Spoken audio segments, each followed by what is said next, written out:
৭১ নিয়ে পাকিস্তান ক্ষমা চাইলে তাদের সাথে সম্পর্ক উন্নয়ন সহজ হবে, তা না হলে সম্পর্ক আটকে রাখার কোনো মানে নেই বলে মনে করেন পররাষ্ট্র উপদেষ্টা। মঙ্গলবার বিকেলে পররাষ্ট্র মন্ত্রণালয় সাংবাদিকদের প্রশ্নের জবাবে তৌহিদ হোসেন এসব কথা বলেন। এ সময় উপদেষ্টা আরও জানান, সংস্কারের জন্য প্রয়োজনীয় সময়ের চেয়ে বেশি থাকবে না অন্তর্বর্তী সরকার। এ নিয়ে আন্তর্জাতিক সব ফোরামকে জানানো হয়েছে। ৬টি কমিশনের সংস্কার সুপারিশ আসার পরেই স্পষ্ট পরিকল্পনা করা সম্ভব হবে বলে মনে করেন তিনি। উপদেষ্টা আরও জানান, নভেম্বরে থাইল্যান্ডে সম্ভাব্য বিমস্টেক সম্মেলনে প্রধান উপদেষ্টা ডক্টর ইউনূসের সঙ্গে ভারতের প্রধানমন্ত্রী নরেন্দ্র মোদীর সাক্ষাৎ হতে পারে।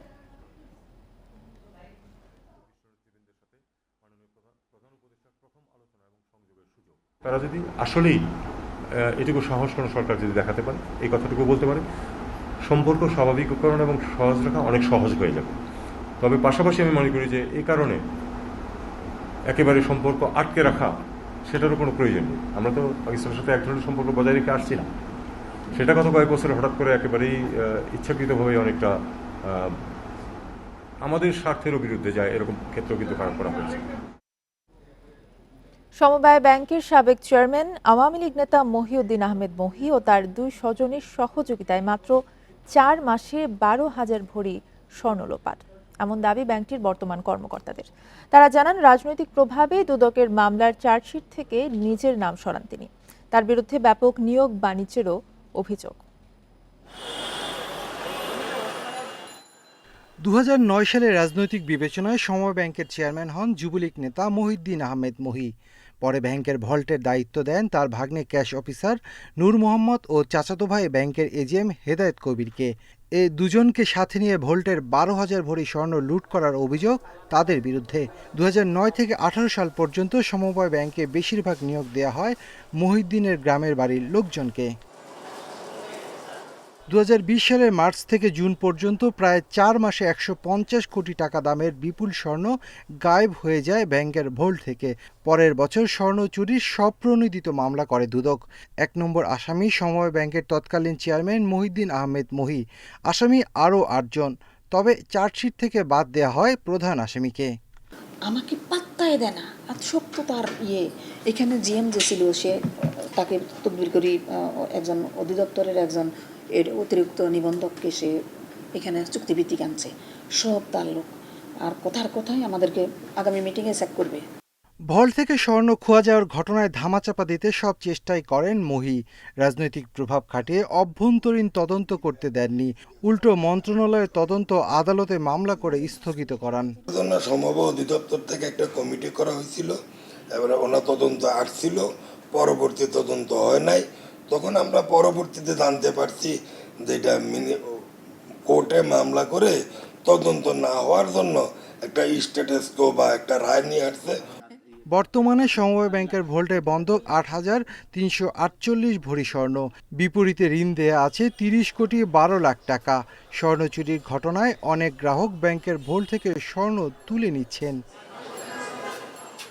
Shafil Alam Sujan, independent news, Dhaka.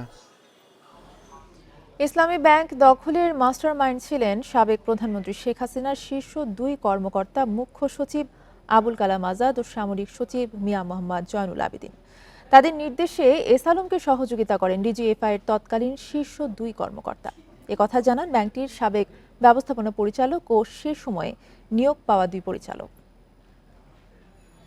চট্টগ্রামের বিতর্কিত ব্যবসায়ী এস আলম ইসলামী ব্যাংক দখল করেন 2017 সালের 5 জানুয়ারি। তবে এই প্রক্রিয়া শুরু হয় 2016 সাল থেকেই। অনুসন্ধানে উঠে এসেছে প্রধানমন্ত্রীর কার্যালয় থেকে আসে ব্যাংক দখলের যাবতীয় নির্দেশনা। 2016 সালের মে মাসে ইসলামী ব্যাংকের পরিচালক হন চট্টগ্রাম বিশ্ববিদ্যালয়ের অধ্যাপক সৈয়দ আহসানুল আলম। তিনি জানান, নিয়োগের জন্য ডিজিএফআই এর এক কর্মকর্তা তার জীবন বৃত্তান্ত নেন। এরপর তাকে ডাকা হয় প্রধানমন্ত্রীর কার্যালয়ে। সেখানে তাকে তার করণীয় জানান তৎকালীন মুখ্য সচিব আবুল কালাম আজাদ। আকবর আমার সঙ্গে যেহেতু খারাপ ব্যবহার করেনি, আমাকে বলল যে পারভেজ ভাই দেখেন, আমি ডিজিএফআই ছেড়ে চলে আসছি, কিন্তু সব ঝামেলাগুলো আমার মাথার উপরে।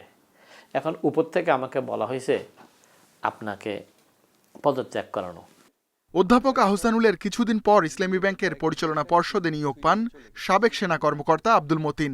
তার নিয়োগ এসালমের প্যারাডাইজ ইন্টারন্যাশনাল কোম্পানির প্রতিনিধি হিসেবে। তার নিয়োগ তদারকি করেন শেখ হাসিনার তৎকালীন সামরিক সচিব প্রয়াত মিয়া মোহাম্মদ জয়নুল আবেদিন। আব্দুল মতিন জানান, ব্যাংকের বিভিন্ন বিষয়ে মুখ্য সচিব আবুল কালাম আজাদের সঙ্গে একাধিকবার বৈঠক হয় তার।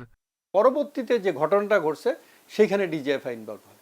তার আগে কিন্তু কোনো হয় না। এটা হচ্ছে যে পিএমের অফিস থেকে জয়নুল আবেদিন, সে সম্ভবত এসালমের আত্মীয় একই এলাকার, মানে কাছাকাছি তো তার মাধ্যমে আমার কাছে অ্যাপ্রোচ করে। ধীরে ধীরে ইসলামী ব্যাংকের বোর্ডে সরকার ও এসালমের প্রতিনিধি আরও বাড়ে। এরপর আসে 4 জানুয়ারি, যে রাতে ব্যাংকটির এমডি সহ বোর্ডের একাধিক সদস্যকে পদত্যাগে বাধ্য করেন ডিজিএফআই কর্মকর্তারা। পরদিন হোটেল রেডিসনে বসে বোর্ড সভা। সেখানে উপস্থিত ছিলেন ডিজিএফআই এর বিভিন্ন পর্যায়ের 8 থেকে 10 কর্মকর্তা। যে কাগজে সই করে আমি রিজাইন করেছি, এটা ইসলামী ব্যাংকের প্যাড হিসেবে তৈরি করা হয়েছে, কিন্তু এটা ইসলামী ব্যাংক, এটা একটা ফেক কাগজ ছিল। হুকুম পালন করা ডিজিএফআই কর্মকর্তাদের পরিচয় নিশ্চিত হতেই ইসলামী ব্যাংকের তৎকালীন 3 পরিচালকের সঙ্গে কথা হয় ইন্ডিপেন্ডেন্ট টেলিভিশনের। তারা জানান, ব্যাংক দখলে অগ্রণী ভূমিকা রাখেন ডিজিএফআইয়ের তৎকালীন মহাপরিচালক লেফটেন্যান্ট জেনারেল আকবর হোসেন ও পরিচালক ব্রিগেডিয়ার জেনারেল AKM আমিনুল হক। Ruhul Amin, independent news, Dhaka. গুজব ছড়িয়ে গার্মেন্টসে অস্থিরতা সৃষ্টি করা হচ্ছে বলে অভিযোগ করেছেন শ্রম উপদেষ্টা। বলেন, জড়িতদের অনেকেই চিহ্নিত হয়েছে। আর স্বরাষ্ট্র উপদেষ্টার দাবি, আইনশৃঙ্খলা পরিস্থিতি খুব ভালো না হলেও সন্তোষজনক। সন্ত্রাসী ও জঙ্গিরা ছাড় পাবে না বলেও জানান তিনি। মঙ্গলবার সচিবালয়ে আইনশৃঙ্খলা নিয়ে সভায় উপদেষ্টারা এসব কথা বলেন। স্বরাষ্ট্র মন্ত্রণালয়ে অনুষ্ঠিত হল আইনশৃঙ্খলা সংক্রান্ত উপদেষ্টা কমিটির দ্বিতীয় সভা। প্রায় 2 ঘন্টা ধরে চলে বৈঠক। গুজবের ভিত্তিতে কারখানাগুলো থেকে পরে শ্রম উপদেষ্টা আসিফ মাহমুদ মন্তব্য করেন, গুজব ছড়িয়ে সাভারের গার্মেন্টসে সংঘর্ষ ঘটানো হয়েছে। শ্রমিকদের মধ্যে অনুপ্রবেশকারী ঢুকে উস্কানি দেয়া হয়। যেসব মালিক বেতন দিচ্ছে না, তাদের আইনের আওতায় আনা হবে বলে জানান তিনি। গুলিটা এসেছিল শ্রমিকদের ভেতরে অনুপ্রবেশ করা কারো পক্ষ থেকে, এবং ইতিমধ্যেই তাদেরকে শনাক্ত করা হয়েছে এবং তাদেরকেও আইনের আওতায় আনার ব্যবস্থা নেওয়া হচ্ছে। আর স্বরাষ্ট্র উপদেষ্টা বলেন, আইনশৃঙ্খলা পরিস্থিতি সন্তোষজনক, এবারও জাঁকজমকপূর্ণ পূজা হবে। চট্টগ্রাম পরিস্থিতি নিয়ে তিনি বলেন, শান্তি চুক্তি হওয়ার পর একটি গ্রুপ অস্ত্র জমা দেয়নি, তারাই পরিস্থিতি ঘোলাটে করছে। ইউপিডিএফ জেএসের তাদের ভিতরে একটা ইন্টারনাল ঝামেলা আছে, প্লাস অন্যান্য যারা সিটিজেন ওখানে আছে তাদের ভিতরেও একটা সমস্যা আছে, এবং তারা সবাই যেন মিলমিশে কীভাবে থাকতে পারে ওই আমাদের ব্যবস্থাটা করতে হবে। প্লাস অনেক সময় তারা কিছু কিছু অস্ত্র এবং ট্রেনিং বাইরে থেকেও পাচ্ছে, ওইটা থেকে যেন না পায়, ওইটারও আমাদের একটা ব্যবস্থা করতে হবে। স্বরাষ্ট্র উপদেষ্টার দাবি, যৌথ অভিযানে যে হত্যার ঘটনা ঘটছে সেটা বিচার বহির্ভূত হত্যা নয়, সংঘর্ষ। Hasif Mahmud Shah, independent news, Dhaka. বকেয়া বেতনের দাবিতে ঢাকা ময়মনসিংহ নবীনগর চন্দ্রা মহাসড়ক অবরোধ করে বিক্ষোভ করেছে শ্রমিকরা। অবরোধের ফলে ঢাকা আরিচা ও ঢাকা ময়মনসিংহ মহাসড়কে আটকা পড়ে শত শত যানবাহন। গাজীপুরের ভোগড়া বাইপাস এলাকায় 3 মাসের বকেয়া বেতনের দাবিতে ঢাকা ময়মনসিংহ মহাসড়ক অবরোধ করে বিক্ষোভ করে অ্যাপারেলস প্লাস কারখানার শ্রমিকরা। অপ্রীতিকর ঘটনা এড়াতে আশেপাশের বেশ কিছু কারখানা ছুটি ঘোষণা করেছে কর্তৃপক্ষ। সড়ক অবরোধের কারণে ঢাকা ময়মনসিংহ মহাসড়কে দীর্ঘ যানজটে ভোগান্তিতে পড়েন যাত্রী চালকরা।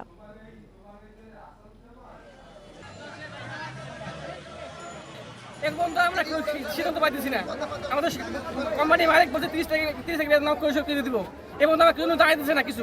এভাবে আমরা কয়দিন থাকবো, আমাদের রাস্তা ক্লিয়ার করে দিকে আমরা চলে যাই। ডেঙ্গু আক্রান্ত হয়ে 24 ঘন্টায় আরও 3 জনের মৃত্যু হয়েছে। তারা 3 জনই ঢাকা মহানগরের বাসিন্দা। এ নিয়ে চলতি বছর ডেঙ্গুতে মারা গেলেন 166 জন। মঙ্গলবার বিকেলে স্বাস্থ্য অধিদপ্তরের বিজ্ঞপ্তিতে এই তথ্য জানানো হয়েছে। এতে আরও বলা হয়, 24 ঘন্টায় ডেঙ্গু আক্রান্ত হয়ে 1144 জন হাসপাতালে ভর্তি হয়েছে। এর মধ্যে ঢাকা উত্তর সিটি কর্পোরেশনে 253 জন এবং ঢাকা দক্ষিণ সিটিতে 188 জন। তবে ঢাকার বাইরে শুধু চট্টগ্রাম বিভাগেই 144 জন নতুন করে আক্রান্ত হয়েছে। এই সময়ের মধ্যে সবচেয়ে কম আক্রান্ত সিলেট বিভাগে 12 জন। ডেঙ্গু আক্রান্তদের 65.1% পুরুষ এবং 34.9% নারী।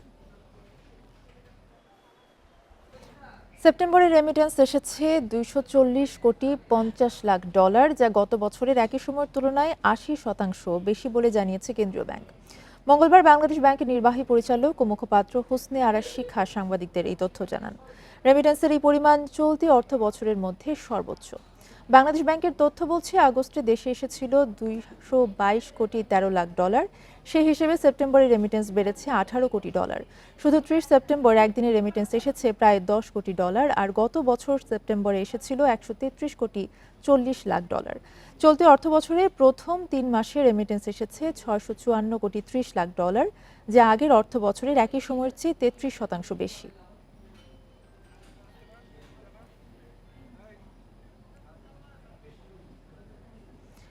চলতি অর্থ বছরের শুরুতেই ধস নেমেছে বৈদেশিক ঋণের প্রতিশ্রুতিতে। জুলাই আগস্ট পর্যন্ত উন্নয়ন সহযোগীদের প্রকল্প তহবিল ও বাজেট সহায়তার প্রতিশ্রুতি হিসেবে এসেছে মাত্র $2.01 কোটি। অর্থনৈতিক সম্পর্ক বিভাগের হালনাগাদ প্রতিবেদন অনুযায়ী গত অর্থ বছরের চেয়ে চলতি অর্থ বছরের প্রথম 2 মাসে প্রায় 98% প্রতিশ্রুতি কম এসেছে। গত অর্থ বছরের একই সময়ে এই প্রতিশ্রুতির পরিমাণ ছিল $114 কোটি। ইআরডি জানায়, বিদেশি ঋণের পাইপলাইনে থাকা প্রকল্পগুলো নতুন করে পর্যালোচনার সিদ্ধান্তের কারণে অর্থ বছরের প্রথম 2 মাস অর্থাৎ জুলাই আগস্টে উন্নয়ন সহযোগীদের ঋণ প্রতিশ্রুতিতে বড় ধরনের ধস দেখা দিয়েছে।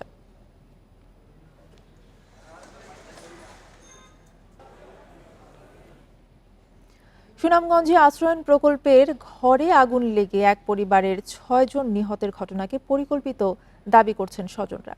বলেছেন, নিহত স্বামী স্ত্রীর মাঝে কলহ ছিল না, তবে একে আত্মহত্যা বলে ধারণা করছেন প্রতিবেশীরা। থানা পুলিশ এখনই কিছু বলতে নারাজ, তদন্তের সব দিকে বিবেচনায় নেওয়া হচ্ছে। ঘটনার ছায়া তদন্ত শুরু করেছে পিবিআই। সুনামগঞ্জের ধর্মপাশা উপজেলার শিমেরখাল আশ্রয়ণ প্রকল্পে স্ত্রী ও 4 সন্তান নিয়ে থাকতেন মোহাম্মদ এমারুল। সোমবার রাতে তাদের ঘরে ধোঁয়া দেখে এগিয়ে আসেন প্রতিবেশীরা। আগুন বাড়লে প্রতিবেশীদের পাশাপাশি এলাকার মানুষও জড়ো হন। এক পর্যায়ে ঘরের দরজা ভেঙে আগুন নেভানো হয়, তবে ততক্ষণে পরিবারের 6 সদস্যই মারা যান। স্থানীয়দের অনেকে এই ঘটনাকে আত্মহত্যা বলে ধারণা করছেন।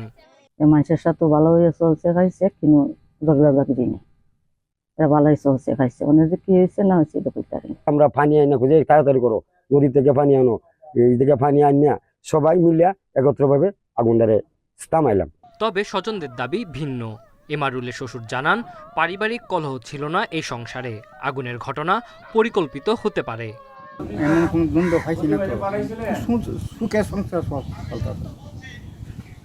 যদি কোনো ব্যতিরম দেখতাম তো আমরা দাঁত কেটে আইনি। হত্যা নাকি আত্মহত্যা, তদন্তে নেমে পুলিশ 2 বিষয়ই বিবেচনায় নিচ্ছে। থানার পাশাপাশি তদন্ত করছে পিবিআইও। ঘটনাস্থল পরিদর্শন করলাম, তারপরে ওই যে লাশগুলা আইডেন্টিফাই করার চেষ্টা করছি। লাশগুলো তো শনাক্ত আছে এবং লাশগুলো উল্টোপাট করে দেখলাম সম্পূর্ণ একবার পুড়ে গেছে, মাথার কুলেগুলো একটু আছে। আর পরবর্তীতে কীভাবে ঘটনা ঘটছে একটু সময় লাগবে, আমরা তদন্ত সাপেক্ষে ব্যবস্থা করব। এটা শর্ট সার্কিট হতে পারে, অথবা অন্য কোনো কারণে আগুন লাগতে পারে, বা এটা আসলে তদন্ত ছাড়া পট করে বলা মুশকিল। এমারুল ধর্মপাশা উপজেলার বাসিন্দা। ভূমিহীন হওয়ায় প্রায় 4 বছর আগে জয়শ্রী ইউনিয়নের শিমেরখাল আশ্রয়ণ প্রকল্পে পরিবার নিয়ে বসবাস শুরু করেন।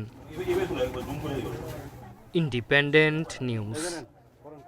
পলিথিন নিষিদ্ধ করে পাট, কাপড়, কাগজের ব্যাগের প্রচলন করা অন্তর্বর্তী সরকারের যুগান্তকারী উদ্যোগ।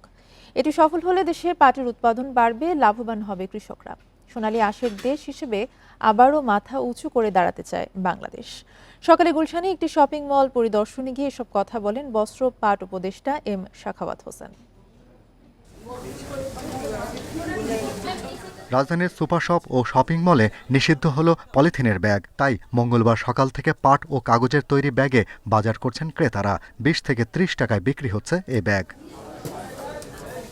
পলিথিনের ব্যাগ বিক্রি ও নিষিদ্ধ হওয়ায় অনেকেই সাথে এনেছেন পাটের ব্যাগ। ক্রেতারা বলছেন, পলিথিনের বিকল্প ব্যাগের উৎপাদন ও মজুত আরও বাড়াতে হবে, সেই সাথে দামও সাশ্রয়ী করার দাবি তাদের। এটা 10 টাকা হলেও এনাফ, কারণ আপনাকে তো শুধু ইউনিমার্টে কার আসছে তাদেরকে চিন্তা করলে হবে না, সবার কথাই চিন্তা করতে হবে। সবার পক্ষে 10 টাকা দিয়ে কেনারও হয়তো সামর্থ্য থাকবে না। আজকে সাহস করে এনেছি যে যদি না থাকে, এবং আগামী যে 2টা কাঁচা বাজারে যাব সেটার জন্য আমি এক্সট্রা 2টা ব্যাগ নিয়ে নিয়েছি। সুতরাং আমার মনে হয় এটা ভেরি কস্ট এফেক্ট। মাছ, মাংস ও সবজি বাজার, মুদি দোকান থেকে সুপার শপ, সব জায়গায় পলিথিনের দাপট থেকে বাঁচতে এই উদ্যোগ। পরিবেশ ও মানবদেহের জন্য ক্ষতিকর এই পণ্য ব্যবহার বন্ধে আবারও কঠোর সরকার। বস্ত্র ও পাট বিষয়ক উপদেষ্টা বলছেন, এই উদ্যোগের ফলে পাটের উৎপাদন বাড়বে, লাভবান হবেন প্রান্তিক কৃষকরা।